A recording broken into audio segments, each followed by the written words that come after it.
Entonces, como punto de partida, pensar lo primero, que la estadística está ligada con la investigación.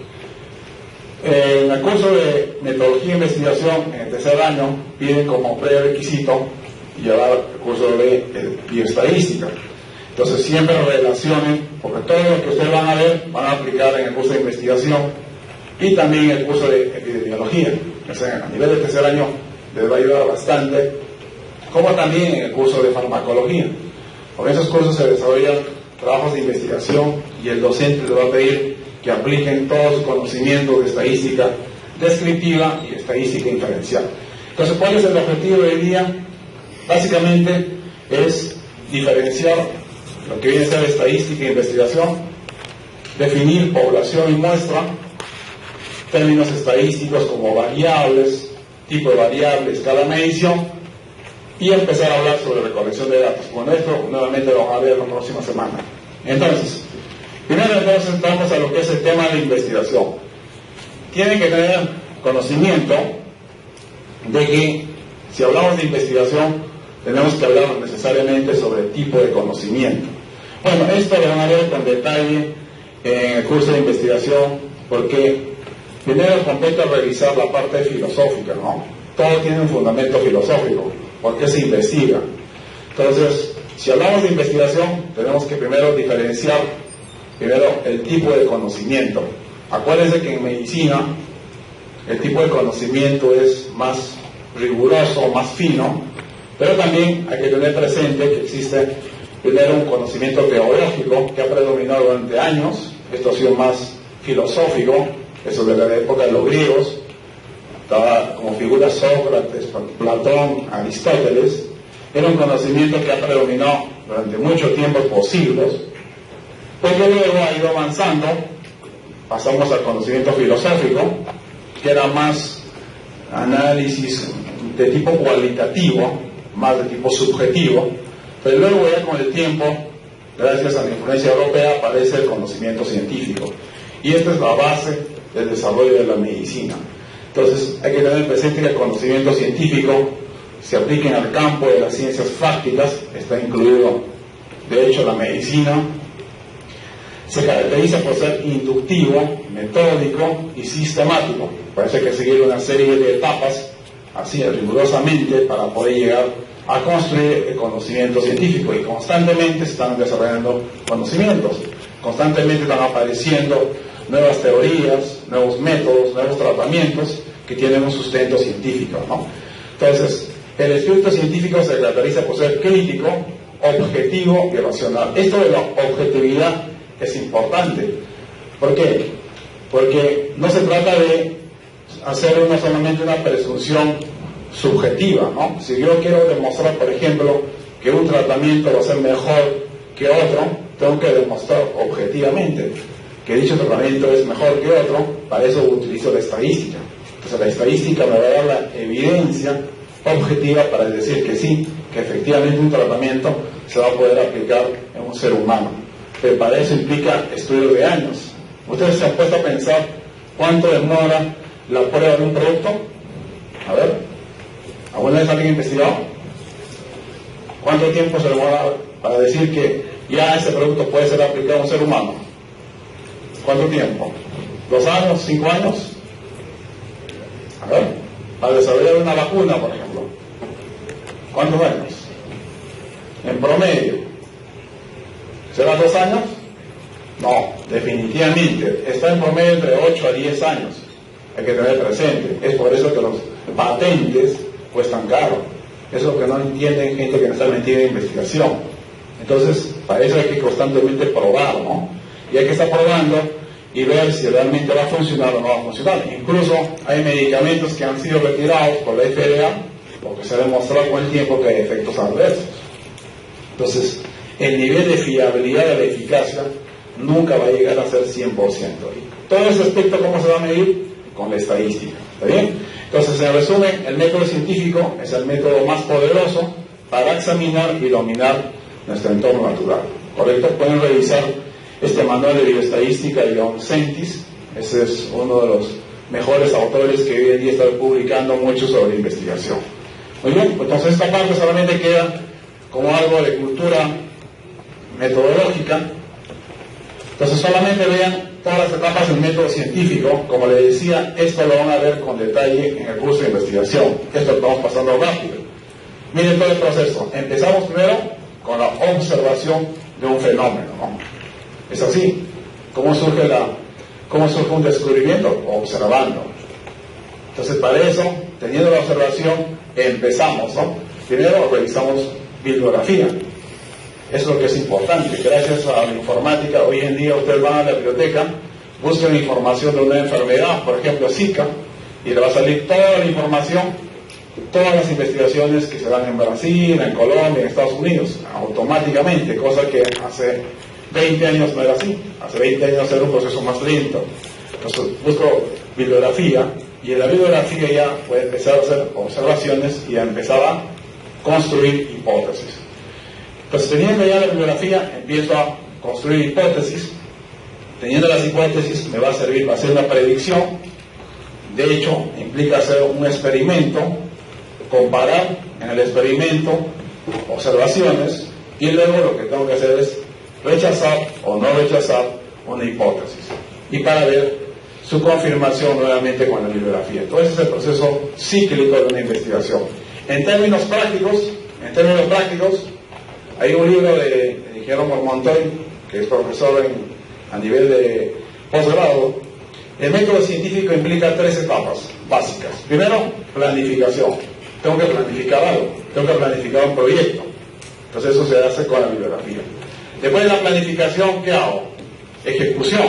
Tengo que ejecutar, hago el trabajo de campo, la prueba de laboratorio, y luego evaluación. Entonces, la estadística empieza desde la planificación, desde el momento que estoy escribiendo el documento. Ya tengo que mencionar cómo se va a calcular el tamaño de muestra, cómo se va a comparar variables. Ya definitivamente la estadística está empezando desde la primera etapa. ¿Está bien? Entonces, una primera pregunta que le pueden hacer al examen es: ¿desde cuándo se empieza a usar la estadística? Desde la etapa de la planificación, la que corresponde al método científico. Muy bien. Bueno, todo este proceso cíclico no es tan sencillo, implica revisar bastante literatura, experiencias, y en medicina, como yo lo soy. Ustedes han escogido la carrera de medicina, definitivamente implica tener un plus adicional.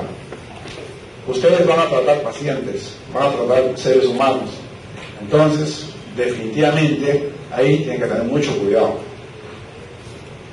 Si estarían estudiando medicina veterinaria, bueno, todavía lo pueden perdonar un error, pero medicina humana no es así. Entonces tienen que tener mucha certeza, mucha seguridad el tratamiento que van a dar a un paciente. Es por eso que hoy en día han aparecido carreras que empiezan a conocer más de medicina. Por ejemplo, en la Facultad de Derecho. En la Facultad de Derecho aparece una especialidad que es Derecho Médico. Entonces, ¿para qué es el Derecho Médico? El abogado empieza a estudiar mucho cuáles son las pruebas que pasa un tratamiento, una cirugía. Si pasa una negligencia médica, el abogado empieza a defender a los familiares del paciente que falleció, y si conocen mucho de estadística, de metodología de investigación, definitivamente el abogado puede ganar un juicio. ¿Se dan cuenta? Entonces, ser médico implica mucha responsabilidad. Entonces parece que conocer de todo, no solamente anatomía, no solamente histología, hay que conocer también metodología de investigación, bioética, que es importante. Hoy en día es un tema que está entrando con fuerza dentro del campo de la medicina. ¿Está bien? Entonces todo ese proceso lo van a ver con detalle en investigación y en epidemiología. Entonces solamente tengan presente que la estadística empieza desde la etapa de la planificación. ¿Muy bien? Bueno, eso es lo que hemos mencionado. Primero, hay que ser observador. En medicina, desde el momento que entra el paciente al consultorio, tienen que observar. Y observando van a ver qué características, qué tipo de signos y síntomas tiene el paciente. Entonces, todo empieza con la observación. ¿Está bien? Entonces, la observación tiene que ser completa, precisa, y no se olvide que el científico observador debe tener curiosidad, paciencia, valor e imparcialidad. ¿Está bien? Entonces, toda etapa del trabajo científico es la observación. Luego de la observación viene la elaboración de hipótesis. Esto ya es algo más fino, porque ahí le dicen, ¿no? Una vez que se observa el fenómeno a estudiarse, se construye una explicación lógica y verosímil que pueda ser comprobada. Entonces las hipótesis necesariamente tienen que ser comprobadas, no solamente son afirmaciones cualitativas. ¿Y cómo se comprueban las hipótesis? Empleando la estadística. Van a ver ustedes que inicialmente en la asignatura de estadística vamos a ver la parte descriptiva, que solamente son fórmulas matemáticas simples, sacar promedio, desviación estándar, pero va a llegar un momento en que vamos a empezar a trabajar con pruebas estadísticas, y las pruebas estadísticas lo que nos va a servir es para justamente lo que estamos haciendo acá, comprobar si las hipótesis son ciertas. Entonces, el proceso de comprobación de hipótesis va a ser siempre probabilístico, ¿ya? No se olviden, pero eso todavía después, pero antes tienen que conocer algo de probabilidades. ¿Qué más? La experimentación. Bueno, este proceso de experimentación definitivamente es lo que realiza un trabajo de investigación. Una cosa es hacer una investigación cualitativa, donde solamente aplico un instrumento y empiezo a obtener datos, y otra cosa es hacer un experimento. El experimento definitivamente es un conjunto de procesos usados para contrastar la hipótesis. Eso es importante. Si quiero comprobar una hipótesis, tengo que hacer un experimento. Y acá aparecen dos variables. Consiste en aislar una variable dependiente y una independiente. Entonces acá, algo importante, y hay una pregunta, me parece, en el seminario. ¿Qué viene a ser la variable dependiente y la independiente? La independiente es controlada por el investigador, ¿ya? Por ejemplo, si yo suministro dosis de un fármaco para ver su efecto sobre la enfermedad a través de signos y síntomas, estoy relacionando fármaco y enfermedad. Entonces, ¿cuál va a ser la variable independiente? ¿Cuál va a ser la que va a manipular el investigador? Es el fármaco. Entonces, el fármaco va a ser la variable independiente que vamos a medir su efecto sobre la variable enfermedad, que en este caso es la dependiente. Entonces, ¿cuál de las dos variables es importante? La que tiene mayor peso, la variable dependiente. ¿Ya? Repito. Entonces, en el proceso de experimentación, tienen que diferenciar siempre cuál es la variable independiente y dependiente. Entonces, las intervenciones farmacológicas que ustedes hacen son las variables independientes. Dosis de un fármaco, por ejemplo. Y la enfermedad que te están estudiando, a ver, una enfermedad. En medicina existen diversos tipos de enfermedades expresados a través de signos y síntomas. Eso viene a ser la variable dependiente. ¿Correcto? ¿Está claro? Entonces, esta diferenciación es muy buena cuando se hace un experimento. ¿Ya? Entonces, de hecho, dentro de lo que es la experimentación, hay que usar diseños experimentales que para cada tipo de investigación va a depender. Eso todavía lo dejamos porque eso corresponde a curso de investigación. Lo que nos interesa es más la parte de términos estadísticos. Bueno, ahora sí, vamos a empezar lo que nos interesa. Esto ya forma parte del curso. ¿Qué viene a ser la realidad estadística? De hecho, la base medular es que la estadística tiene como punto de partida las probabilidades, ¿no? Que es una disciplina deductiva. A partir de las teorías de la probabilidad se desarrolló la estadística, ¿está bien? Que viene a ser una disciplina inductiva. Entonces miren ese proceso, siempre vamos a hacer inducción. Entonces, ¿cómo empieza todo el proceso de análisis estadístico? Cuando ustedes van a elaborar su propuesta de investigación, lo primero que le van a pedir es definir la población de estudio, ¿está bien? De esta población de estudio, por ejemplo, pacientes con cáncer gástrico en Lima metropolitana, ¿cuánto será? ¿Cuál será la población de pacientes con cáncer gástrico? ¿Cuánto llegará? ¿Sabemos? ¿Se tendrá un número? No, es infinito. No lo sabemos. Puede ser que estamos en un domicilio, en una casa, alguien tiene cáncer gástrico y todavía no ha ido a un centro hospitalario. ¿Está bien? Entonces esta población es muy grande. Pero si me voy a INEM, ya puedo tener una población de pacientes con cáncer gástrico. Yo tengo un número. Pero de todas maneras es una población grande. Entonces, ¿qué es lo que hacemos en la estadística?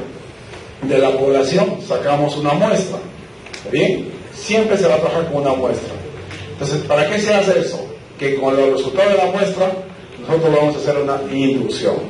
¿Está bien? Siempre eso. Vamos a generalizar los resultados de la muestra a la población. Entonces, de hecho, para entender la estadística hay que conocer algo de matemáticas. Hay que tener un fundamento matemático, porque si no, no va a tener sentido. Las fórmulas que van a conocer ustedes, las fórmulas matemáticas tienen propiedades, tienen demostraciones. Entonces, la metodología estadística ayuda mucho al método científico, al manejo de datos y comparación de resultados. Entonces, en resumen, la estadística es una herramienta de la investigación. ¿Está bien? No se olvide, entonces lo grande es la investigación. Y una herramienta importante que le va a ayudar a hacer contrataciones, comparaciones, viene a ser la estadística, que se caracteriza por ser una disciplina inductiva. ¿Está bien? Bueno, hay varias definiciones de estadística, pueden consultar textos y miren cómo este proceso empieza, ¿no? Justamente ahí, donde hacemos las comparaciones. Cuando hago trabajo experimental, ahí es donde empiezo a hacer el uso de la estadística. Entonces, ¿cómo definimos la estadística? ¿Cómo sería una definición algo sencilla? Ahí está. Es la ciencia de sacar conclusiones de los datos. ¿Ya? Por ejemplo, podemos hacer una serie de preguntas. ¿Cómo sabemos que un medicamento es bueno? ¿Cómo se puede predecir el resultado de las votaciones conociendo solo un porcentaje pequeño de votantes? Entonces, la estadística nos va a ayudar a sacar conclusiones de datos que vienen en muestras al azar. Bueno, justamente estamos en un periodo ya de elecciones, donde cada día hay encuestas, ¿no? Y una de las preguntas que siempre nos hacen es si realmente lo que se está presentando en las encuestas es lo que se va a dar en el momento final de las elecciones. Si el trabajo ha sido riguroso, si el trabajo ha sido una muestra representativa, no puede haber fallas en la predicción. ¿Está bien? Pero si ha habido algo de contaminación, definitivamente va a haber un error al momento ya final de la votación. Entonces, para que se haga un trabajo realmente serio, acuérdense que las muestras tienen que ser seleccionadas al azar. Entonces ya está empezando a aparecer el término. ¿Qué significa el azar?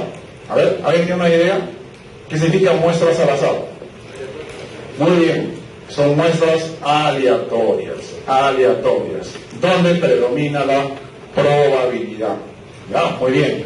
Entonces, lo importante en estadística, si quieren hacer un buen trabajo, es que las muestras sean representativas y aleatorias. Muy bien, ya apareció un primer término que es importante tener presente, pero eso todavía después. ¿Está bien? Miren, generalmente, cuando van a estar en el hospital, a partir del 4º año, su profesor de investigación va a decir, empiezan a recolectar datos. Yo puedo tener este tipo de datos, edades, por ejemplo, ¿no? Entonces ahí tengo, y la pregunta que se hacen siempre es, si yo presento la información de esta manera, ¿se va a entender? No, definitivamente ahí está confuso, ¿no? Entonces la estadística me va a ayudar a ordenar la información. Entonces, ¿cómo hago? Tengo que ver la posibilidad de agrupar o construir tablas de frecuencia. Entonces, es lo que se va a dar. A usted se le va a dar así datos, de hecho no va a ser tanto, máximo será 30, 40 datos, y lo que tienen que hacer ustedes es ordenar. Entonces, eso va a ser la clase de la semana siguiente, que viene a ser clasificación de datos. Entonces, acá así no me ayuda en nada. Entonces, para eso tengo que usar algunas técnicas para empezar a clasificar. Entonces miren ustedes, primero lo que uno va a hacer es buscar formas para describir y resumir la información. Entonces miren, si yo tengo datos numéricos, ¿qué se me ocurre? ¿Qué podría calcular? A ver, ¿qué podría calcular? Un promedio, muy bien, de hecho. La media aritmética, ¿no? Pero ustedes saben que la media aritmética es muy sensible a valores extremos. Entonces acá recién van a entender por qué la media no se debe utilizar en determinados casos. ¿Usted qué creen? Así de simple vista, ¿los datos son homogéneos o heterogéneos? Heterogéneos, porque hay un dato 2 ¿Y cuál es el dato más alto?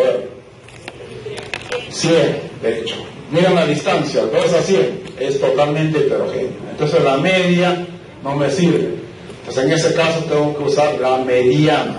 Entonces acuérdense, siempre van a jugar esas alternativas. Uso la media o mediana. ¿Cuándo la media se utiliza? Cuando los datos son homogéneos, están muy cercanos.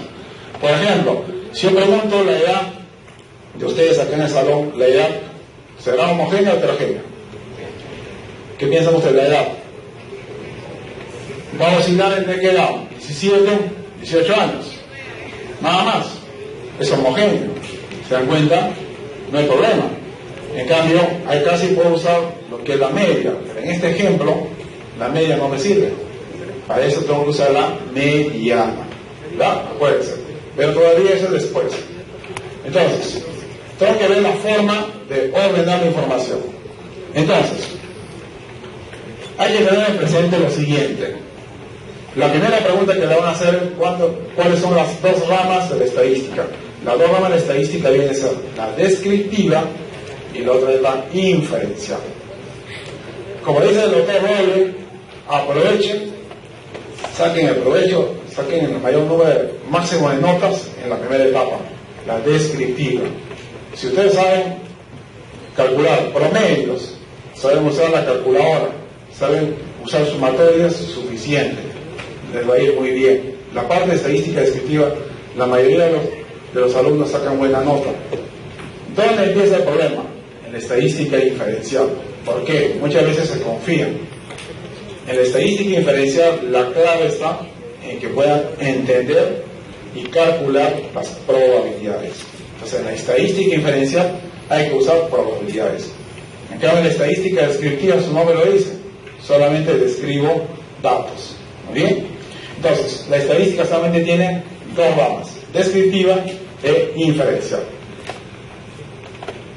Ahora miren, ¿qué términos es importante tener presente para entender este primer seminario y su primera evaluación, ¿no? Acuérdense que siempre las evaluaciones van a ser al inicio de cada actividad. Entonces la próxima semana, su primer paso corto va a ser identificar estos términos. Entonces tomen atención, es literal. Entonces siempre las evaluaciones se van a dar siempre hay un 10 minutos de tolerancia. O sea, pero aquellos que tienen clase a las 8:30, la evaluación va a ser 8:40, ¿no? Lo que le toca a 10:20, 10:30, lo que le toca a las 12:10. Entonces lo primero que van a hacer los profesores es aplicarles un paso corto. ¿Qué viene a ser justamente esto? Que vas a ver. Tienen que conocer bien lo que es población, muestra, unidad de análisis, variable, parámetro estadístico y escala de medición. ¿Muy bien? Entonces, voy a hacer primero una descripción y luego colocamos un ejemplo. Población, también se le conoce como universo, pero en medicina se usa más el término población. Se define como el conjunto de todos los elementos que cumplen ciertas propiedades entre las cuales se desea estudiar un determinado fenómeno. ¿Bien? Esa es población. Por ejemplo, puedo tener como población pacientes con diagnóstico de cáncer gástrico en el instituto, en INEM, por ejemplo, Instituto Nacional de Enfermedades Neoplásicas. Eso es una población, ¿ya? Pero algo importante, hay que definir lugar y tiempo. INEM, tiempo puede ser mayo y junio 2016. Entonces, cada vez que definan la población, indiquen lugar y tiempo, ¿correcto? Eso es importante. Entonces, como la población es muy grande, ¿qué es lo que se hace? Generalmente lo que vamos a hacer de la población es sacar una muestra representativa. Esta muestra representativa se establece a través de un determinado técnica de muestreo. Acá hay un ejemplo para que entiendan lo complejo que es trabajar con una población. Miren, por ejemplo, si yo quiero hacer un estudio con estudiantes universitarios en Lima Metropolitano, por ejemplo, hacemos esto. Para empezar, yo tengo una población grande que no va a llegar a abarcar que deberían ser los universitarios en Lima Metropolitana. Entonces, eso viene a ser una población referencial, nada más. Por ejemplo, un ejemplo sería personas con cáncer gástrico, es una población referencial. Pero si especifico estudiantes universitarios de la Universidad San Martín de Porres, ya estoy empezando a especificar donde se va a seleccionar la muestra, eso se conoce como población muestreada o inferencial.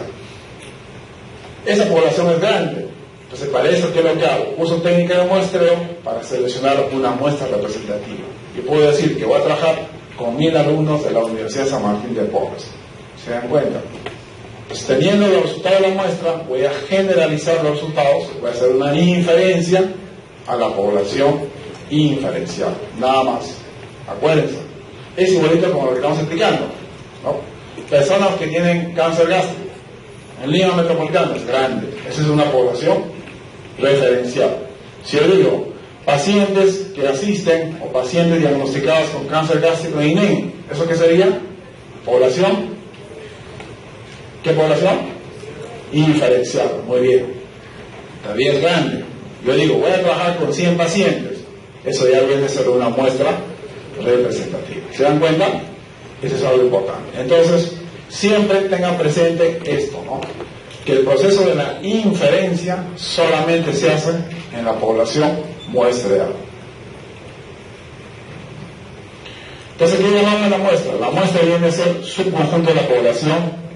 Para esto hay que entender dos cosas. A veces se va a trabajar con una muestra representativa y a veces con una muestra no representativa. La representativa, ya se dijo, es la muestra cuando los integrantes de la muestra hayan sido seleccionados al azar, en forma aleatoria.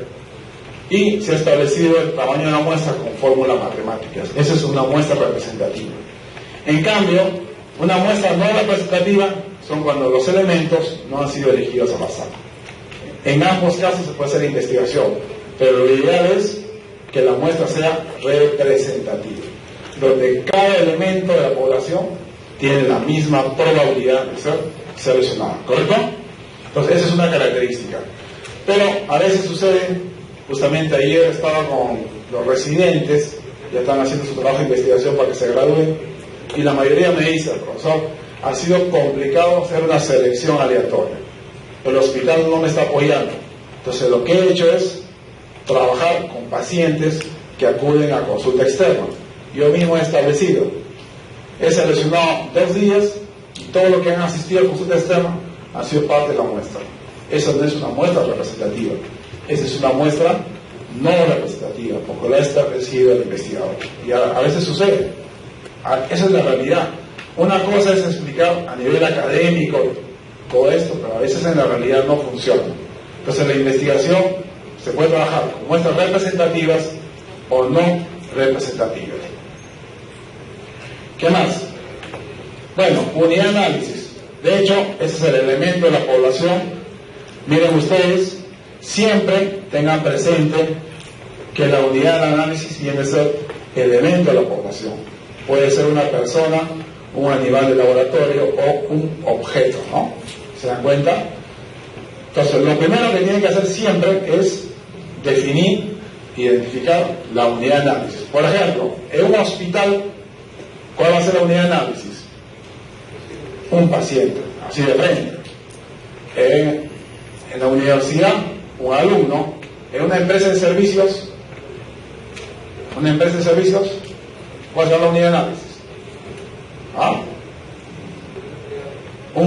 Un cliente. Muy bien, generalmente, ¿no? A veces también se pueden estudiar a los empleados. Bueno, esto sí nos interesa. ¿Qué es una variable? Para empezar, su nombre dice variable. Es una característica. Algunos lo definen como la propiedad o cualidad que se desea estudiar en los elementos de la población. Es una característica que puede tener diferentes valores. Por ejemplo, tenemos la variable talla, raza, glucosa en sangre. Esas son variables. ¿Se dan cuenta? Entonces, en estadística, nosotros trabajamos con variables, no constantes, porque las variables están cambiando, son diferentes en cada unidad de análisis. Entonces, para definir bien lo que es una variable, es importante que conozcan lo siguiente. Ya hemos explicado que la variable se puede clasificar como independiente o dependiente, ¿no? Ya eso hemos visto. Nuevamente hay que recalcar. La independiente es controlada por el investigador, es parte de la intervención, a uno lo definen como una causa. Un ejemplo, dosis de un analgésico. En cambio, la variable dependiente es aleatoria, cambia por el azar, es la respuesta propia del individuo, en realidad viene a ser el resultado del tratamiento, ¿no? O sea, por ejemplo, nos podemos preguntar cuánto disminuye el dolor, ¿no? Entonces es importante, independiente y dependiente. Pero mucho cuidado, esto solamente se va a realizar cuando se hace un experimento, un trabajo de intervención, ¿ya? Eso que quede nomás como una diferenciación. Lo que nos interesa es esto que a continuación vamos a explicar. Muy bien. Primero le van a pedir definir la variable. Luego, lo que van a hacer es tipificar la variable. Una variable se puede tipificar de la siguiente manera. O es cuantitativa o es cualitativa. Su nombre dice, ¿cuánto es una variable cuantitativa? Cuando se expresa en números. Muy bien, números, se puede cuantificar. Entonces, acuérdense de esto, que una variable cuantitativa a su vez puede ser discreta o continua. Discreta o continua. ¿Cuándo se dice que es discreta? Cuando toma valores enteros. ¿Ya? Enteros. Ahí dice, entre dos valores consecutivos no podemos encontrar ningún otro valor. Y la continua puede tomar cualquier valor del sistema numérico. A ver, ejemplos. Valores de colesterol. ¿Qué sería? Valores de colesterol. ¿Será discreta o continua? Continua, muy bien. Número de hijos por familia es discreta. Muy bien. ¿Se dan cuenta? Ahora viene con una variable que siempre es muy compleja. Edad. Edad de una persona. ¿La edad qué será? Discreta o continua. Edad. Acuérdense por naturaleza. La edad, ¿cómo se puede expresar? Años, meses, días. Entonces no es discreta. La edad es continua. Pero si yo digo edad en años, ¿qué será? Discreta. Muy bien, edad en años, discreta. Y así existen muchos ejemplos. Por ejemplo, talla. Talla, ¿qué será? Discreta o continua. Continua. Si digo talla centímetros, discreta. ¿Está bien? Así es. En el caso de la cualitativa, no pueden medirse numéricamente, no pueden cuantificarse. Las cualitativas se expresan en letras. Las respuestas son literales. Por ejemplo, la variable sexo, masculino, femenino, estudios realizados, primaria, secundaria, superior, estado civil. ¿Ya? Esos son ejemplos de variables cualitativas. ¿Está claro? ¿Está claro? Muy bien. Entonces, acá viene la primera diferenciación. Por ejemplo, las variables cuantitativas, ¿se pueden agrupar o no? ¿Se pueden agrupar o no? Las cuantitativas. Por ejemplo, la edad, ¿se puede agrupar? A ver, ¿se puede agrupar? ¿Qué piensan ustedes? Claro que se pueden agrupar. Entonces, las variables cuantitativas continuas se pueden agrupar, entonces se pueden transformar a una variable que es categórica. Entonces, ese es un caso especial que van a ver la próxima semana. Las variables cuantitativas continuas. ¿Correcto? Muy bien. En tipo es cuantitativa y cualitativa. ¿Qué más? Tiene que también tener lo siguiente, lo que mencionamos acá, las escalas de medición. A ver, acá sí tomen atención. Esta parte siempre es un problema. A ver, las variables cualitativas, ¿cuáles son las escalas de medición? Pueden ser nominales u ordinales. A ver, ¿cuál es la diferencia? Nominales le dicen que es una variable donde solamente puedo nombrar, puedo clasificar. Por ejemplo, género, masculino, femenino. Te nombramos. Puede ser femenino o masculino. Es una nominal. Otra variable nominal, estado civil, soltero, casado, conviviente, divorciado. Esa es una nominal, estoy nombrando. Meses de nacimiento, también es una nominal, estoy nombrando, enero, febrero, marzo. Pero mire, ¿qué diferencia hay con la ordinal? La ordinal es una variable que tiene una jerarquía. Por ejemplo, instrucción, grado de instrucción, primaria, secundaria y superior. Estoy clasificando. ¿Pero cuál es la diferencia? Que en instrucción hay un orden, ¿sí o no? Superior, en un nivel más elevado que secundaria y primaria. ¿Está claro? ¿Está bien? Otro ejemplo de ordinal, ¿cuál sería? ¿Algún ejemplo de ordinal? Aparte de instrucción. A ver, ¿alguien que se lo ocurra? A ver, uno que es una variable que se expresa en letras. Nivel socioeconómico, muy bien. A, B, C, D, E. A ver, esa parejita al fondo. A ver, señor. Si quiere hacer su vida social, vida...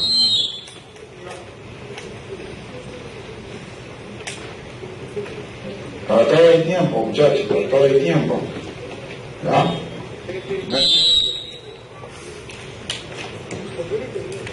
No esperen que el doctor Mauro esté a fondo observando y le esté sacando. ¿Ah?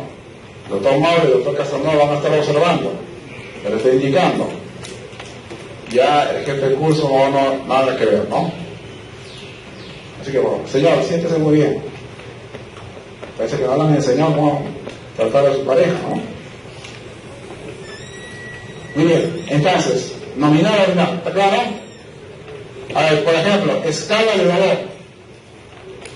Escala de dolor, ¿qué sería? ¿Será nominal o ordinal?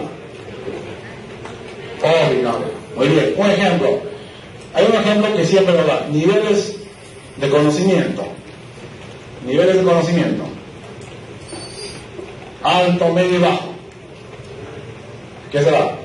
Ordinal. Entonces no se olvide. Muy bien. Variable cuantitativa. Acá sí tomen atención. Acá siempre es un problema. Intervalo y razón.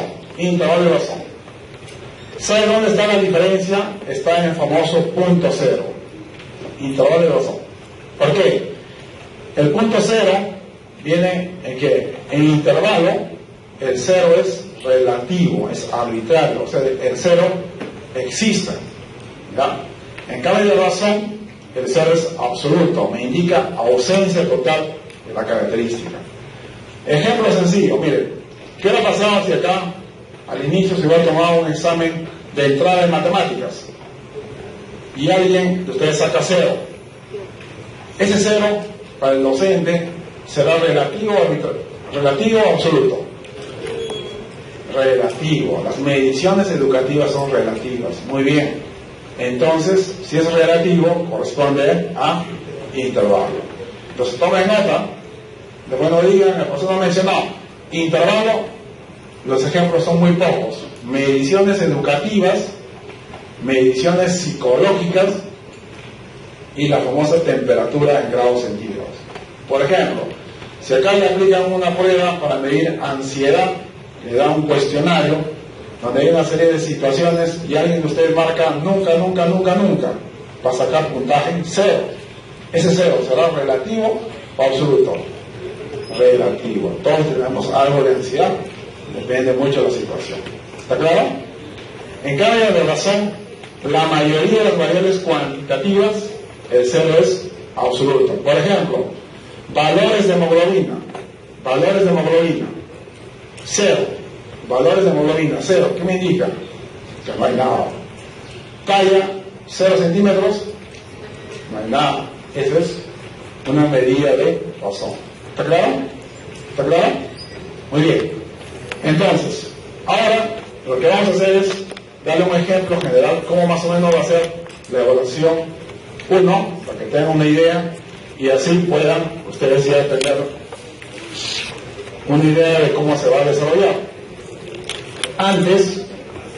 Acá en la diapositiva se está especificando que son las nominales, las ordinales. Por ejemplo, miren, está también gravedad de enfermedad, leve, moderado, severo. De intervalo, como les decía, solamente mediciones educativas, psicológicas y la temperatura 0 grados centígrados. De razón, muy bien. Por ejemplo, miren, si tengo dos características, esto les va a ayudar si tienen dificultad. Por ejemplo, tengo dos personas, X y. Tengo acá su nota y acá tengo su peso. ¿Está bien? Peso. La persona X tiene una nota final de un curso 8 y la persona Y 16. Su peso, esta persona pesa 80 kilogramos y 40. A ver, ¿qué podemos decir? ¿Qué conclusiones podemos sacar? A ver, en cuanto a lo que es nota, ¿puedo decir que el alumno Y tiene doble conocimiento que X? ¿Puedo decir que el alumno Y tiene doble conocimiento que X? ¿Puedo decir? En conclusión, no lo puedo decir, porque las notas son relativas. Por lo tanto, solamente puedo decir que la diferencia de notas es 8. ¿Ya? Entonces, no se puede dividir en intervalo. Peso. ¿Puedo decir que el alumno X pesa el doble que Y? Sí se puede decir. Muy bien. Sí puedo hacer un cociente. Entonces sí puedo pedir que el alumno X pesa el doble que Y. ¿Por qué? Porque esta razón o cociente se puede hacer en una escala de medición de razón, pues su nombre viene. ¿Está bien? Esta es otra forma de analizar.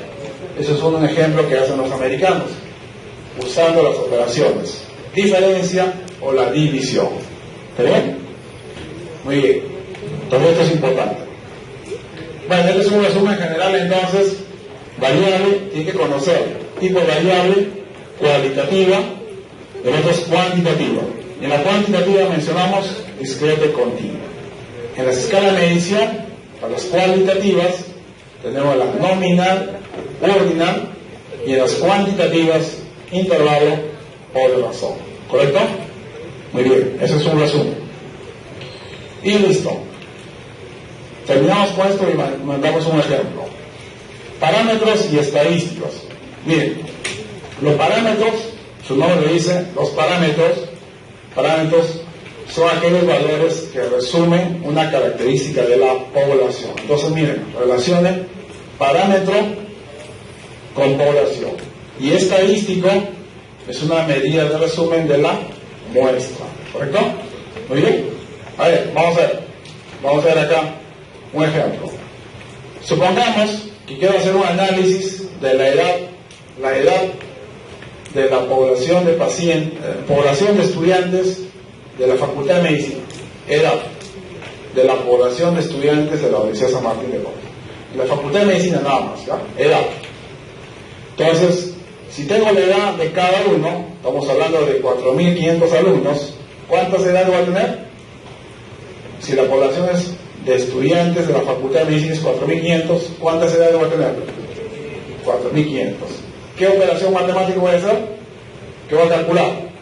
Tengo 4.500 datos. ¿Qué voy a calcular? ¿Una media o un porcentaje? Media, muy bien, estoy con una media. Entonces, esa media, ¿qué viene a ser? Parámetro estadístico. Parámetro, muy bien, porque estoy trabajando con toda la población. Muy bien, listo. Ahora, supongamos que digo, no me interesa la población, solamente me interesa la edad de este salón, que es una muestra. La edad acá del grupo que está asistiendo a clases de estadística hoy día. Acá supongamos que llega a 100 alumnos. ¿Cuántas edades voy a tener? 100. ¿Qué va a calcular? Media. Esa media será parámetro estadístico. Estadístico. ¿Está bien? Entonces, todo lo que implica calcular valores de una muestra es estadístico. ¿Está claro? Pues no se olvide. Ese es parámetro y estadístico. Ahora miren, el mismo ejemplo.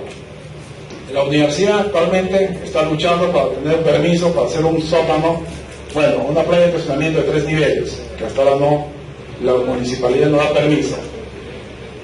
¿Qué pasa si quiero hacer un estudio sobre tenencia de auto? ¿Ya? Tenencia de auto. Consulta los 4.500. Algunos me van a decir sí, no. Tenencia de auto. Entonces, ¿qué voy a hacer en ese caso? Tengo esos datos donde dicen afirmativamente, negativamente. ¿Qué voy a calcular? Una media o porcentaje. Tenencia de auto. Yo les hago la pregunta a cada estudiante y me dice sí o no. ¿Qué operación le hago? Porcentaje. Voy a calcular un porcentaje de tenencia de auto. Ese porcentaje, a nivel de los 4.500, algunos que es parámetro estadístico. Parámetro. ¿Ya? Parámetro. Muy bien. Lo mismo. Hago la misma pregunta acá al salón, que es una muestra de 100. Le hago la pregunta sobre tenencia de auto. Voy a tener 100 respuestas. ¿Qué voy a calcular? Porcentaje. ¿Ese porcentaje qué será? Estadístico. Entonces, resumen, tomen nota. Si tengo una variable numérica como edad, se va a calcular una media o promedio. ¿Ya? Media o promedio. Tomen nota, eso es importante. Y si tengo una variable cualitativa, ¿qué voy a calcular? Una variable cualitativa, porcentaje, nada más. Hay dos situaciones, promedio o porcentaje, sea de la población o sea de la muestra. ¿Está claro? ¿Está claro? Ya, muy bien. Entonces vamos a ver un ejemplo para que, bueno, vamos a cambiar acá. Tiene un ejemplo acá en la diapositiva, uno nuevo para que, a ver, más o menos así va a ser el primer paso corto. Así que, muy bien, a ver, un modelo de pregunta. Así de sencillo viene a ser el enunciado y la pregunta que le van a hacer. De hecho, la otra pregunta puede ser la clasificación, ¿no? Dice lo siguiente: se desea estudiar valores de colesterol en los empleados de la empresa X en el mes de abril 2016. Se estima una muestra de 150 empleados. ¿Ya? Empleados. ¿Listo? A ver, esas son las preguntas clásicas: unidad de análisis, población, muestra, variable de estudio, tipo variable, escala de medición, parámetro estadístico. ¿Muy bien? Listo. En base al enunciado, unidad de análisis, ¿cuál sería? Un empleado. No pongan empleados, ¿ah? Es un empleado. Puede ser un empleado. Si colocan un empleado, no hay problema. Un empleado. ¿Correcto? Ahora ustedes dirán, ¿puedo colocar un empleado de la empresa X? También, pero suficiente, un empleado. ¿Claro? Listo. Tomen nota, así más o menos es la primera paso corte y la pregunta del examen parcial. Si voy a identificar la unidad de análisis, población, ¿qué sería la población? No, población. Todos los empleados, muy bien, todos los empleados de la, acuérdense del lugar de tiempo, de la empresa X en el mes de abril 2016. Todos los empleados de la empresa X en el mes de abril 2016. ¿Está bien? Definan lugar y tiempo. Muestra 150 empleados. ¿Ya? Bueno, acá viene variable de estudio. ¿Qué estamos estudiando? ¿Qué me interesa estudiar? Valores de colesterol. Ya, ¿cuál es? Valores de colesterol. No estoy diciendo niveles de colesterol, sino valores de colesterol. Tipo variable, cuantitativo. Discreto o continuo. Colesterol, continuo. Es cuantitativo, continuo. Muy bien. Escala de medición. Escala de medición.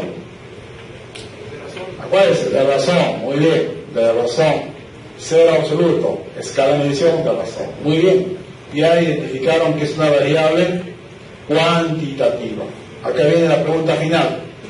Parámetro estadístico. ¿Qué sería el parámetro? ¿Qué va a calcular? Acuérdense siempre, ¿verdad? Promedio, porcentaje. ¿Qué va a calcular? Si son, ustedes dicen que son el número. ¿Qué calculo? Promedio, porcentaje. Promedio. Entonces, ¿cuál sería la respuesta? Promedio poblacional de valores de colesterol. O también puede decir promedio de valores de colesterol en la población de empleados. También es suficiente. Promedio poblacional de valores de colesterol. ¿Está bien? Y estadístico, ¿cómo sería? Promedio es lo mismo. Estadístico va a ser promedio muestral. Promedio muestral de valores de colesterol. ¿Correcto? Entonces esa parte, coloquen de esta manera. A ver, vamos a ver. Acá, esto sí que quede claro.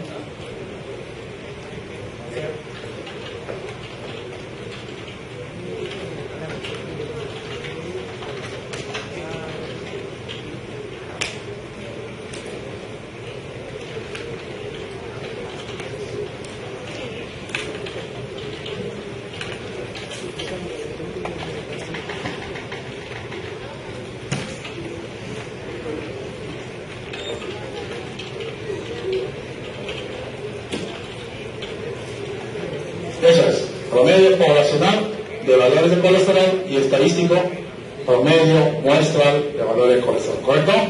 Ahora miren, ¿qué hubiera pasado? Miren, ¿qué hubiera pasado si en vez de preguntar valores de colesterol, hubieran dicho niveles de colesterol? Niveles de colesterol. Exactamente, entonces ahí sería tipo de variable cualitativo. Escala de medición. A ver. Escala de medición. ¿Nominal o ordinal? Ordinal. Muy bien, porque hay niveles de colesterol alto, medio y bajo. ¿Correcto? Entonces en medicina hay que tener mucho cuidado. Una cosa es valores y otra cosa son niveles. Valores es cuantitativo, niveles es cualitativo. Su escala ordinal. ¿Está claro? Y así existen muchos ejemplos. Pueden preguntarle valores de hemoglobina o niveles de hemoglobina. ¿Está claro? Es eso. ¿Alguna pregunta? ¿Alguna pregunta? ¿Está claro? Muy bien. Entonces el tema ya de elaboración, esto lo vamos a ver nuevamente en la segunda clase, que viene a ser, bueno, acá tengo un ejemplo que colocó la doctora Tamara. Recolección de datos, eso nuevamente se va a ver la próxima semana. ¿Alguna pregunta? Muy bien, está claro. Entonces, gracias y espero que haya estado claro.